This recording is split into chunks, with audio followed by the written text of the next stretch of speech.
I came home from a 10-hour shift, and my key didn't work. I tried it again and again.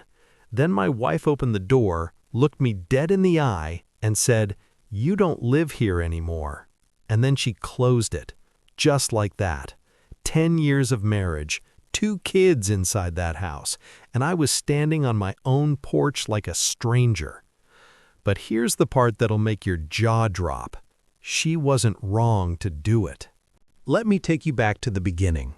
His name is Marcus, 38 years old, construction supervisor. By every measure, a hard-working man. Her name is Diana, 36, a school nurse, quiet, patient, and, according to everyone who knew her, too patient. They met in college, married young, had 2 kids, a son, 8, and a daughter, 5. From the outside, picture perfect. But inside that house, something had been rotting for years.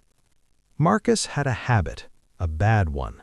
No, not drugs, not gambling, something more insidious. He lied about everything, small things, big things, things that didn't even need a lie. He lied about where he was, who he was with, how much he spent, what time he came home. Diana had caught him in small lies before. She forgave. She always forgave. But there was one lie she didn't know about yet. One that had been living quietly in the background for 3 years. Marcus had been talking to his ex regularly, secretly. Not just talking, texting every day, late nights, inside jokes, emotional conversations that belonged in a marriage. Was it physical? Marcus says no, but here's the question Diana couldn't shake. Does it have to be physical to feel like a betrayal? She had discovered the texts 6 months before the lock incident. She didn't blow up, she didn't scream, she sat Marcus down, she told him what she found, she asked him to stop. He looked her in the eyes. He said, "It's nothing, I'll stop, I promise." He didn't stop. He just got better at hiding it. Life in that house became a performance. Marcus played the role of devoted husband, Diana played the role of trusting wife. But Diana was watching, quietly, carefully. She noticed things. His phone always face down, bathroom trips that lasted 20 minutes, a sudden password on his laptop. She didn't confront him again, not yet. Instead, she built a case. She started screenshotting, documenting, writing down dates and times. And then one Tuesday morning, while Marcus was in the shower, his phone buzzed. Diana saw the name, Kayla, the ex. The message?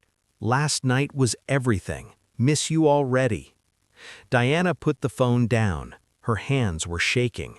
She went to the kitchen, made the kids' lunches, packed their school bags, kissed them goodbye, and then she sat in silence for 4 hours. She didn't cry. She was past crying. She called a locksmith. But here's what nobody expected. She didn't just change the locks in anger. She had already spoken to a lawyer weeks before. She had already opened a separate bank account months before. She had already quietly told her mother, her sister, and her closest friend. She had a plan. The locks weren't impulsive, they were the final step. Marcus thought he was living with a woman who had no idea. He had no idea she had been planning this for weeks. When he pulled into the driveway that evening, he noticed something off. The porch light was on, the curtains were drawn. He reached for his key, slid it into the lock. It didn't turn. He tried again. Nothing. He knocked, then knocked harder. Diana opened the door, calm, arms crossed, eyes steady. She didn't yell, she didn't cry. She just said, "You don't live here anymore, Marcus."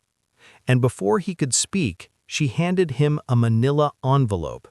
Inside, printed screenshots, every text, every date, every lie, and a letter from her lawyer. Here's where the story cracks open. Marcus stood there reading those screenshots. His face went pale.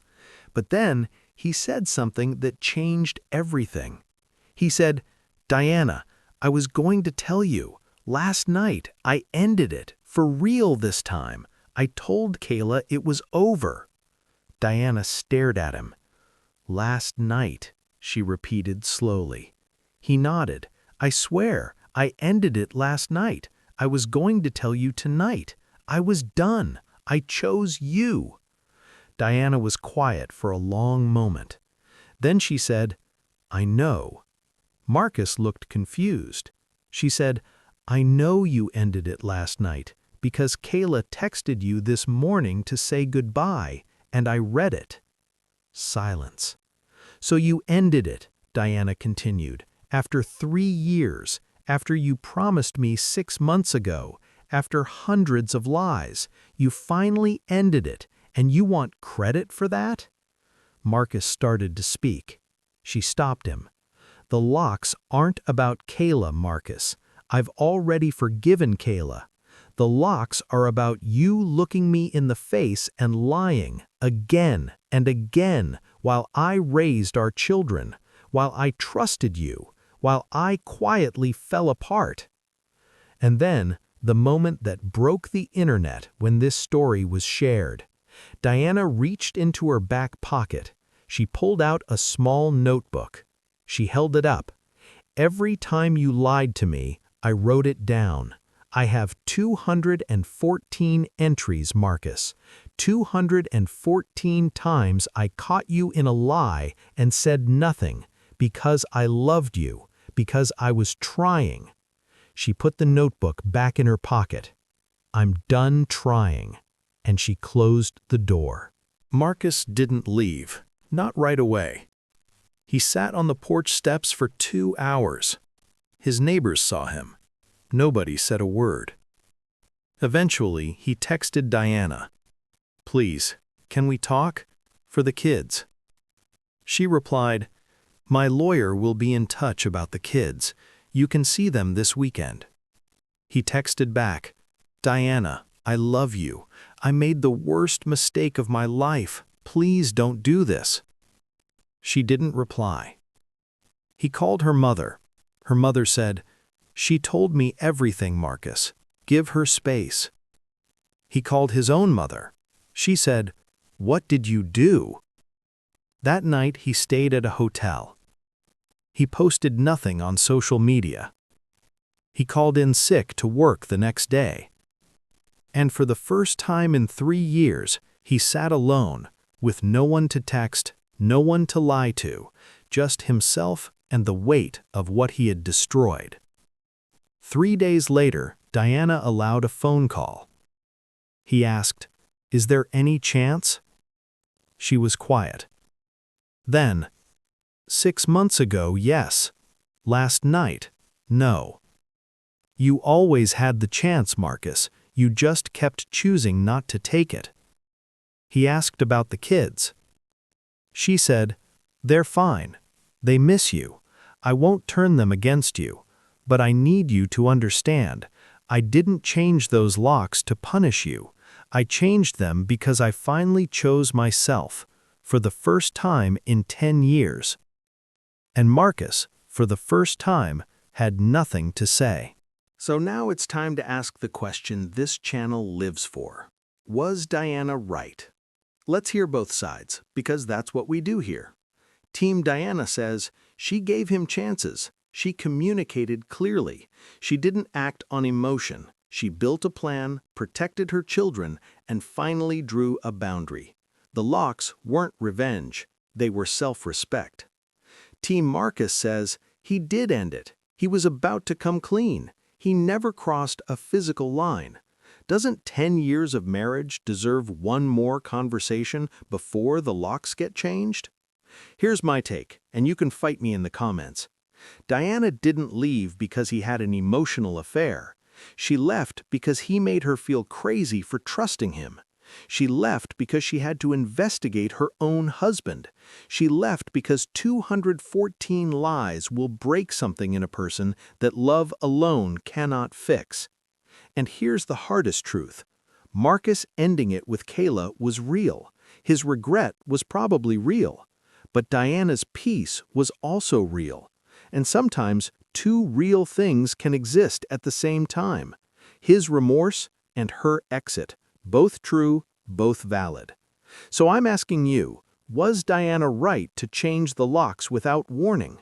Or did Marcus deserve one final chance to explain himself face to face? Drop your verdict below. I genuinely read every single comment. If this story hit different, you're not alone, because this isn't really about locks and texts. It's about what happens when someone mistakes your patience for permission. If you've ever been Diana, I see you.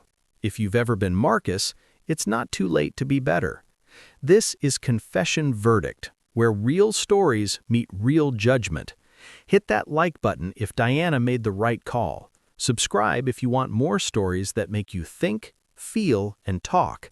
And turn on notifications, because our next story, someone found out their entire family had been lying to them since birth. You're not going to want to miss that one. I'll see you there.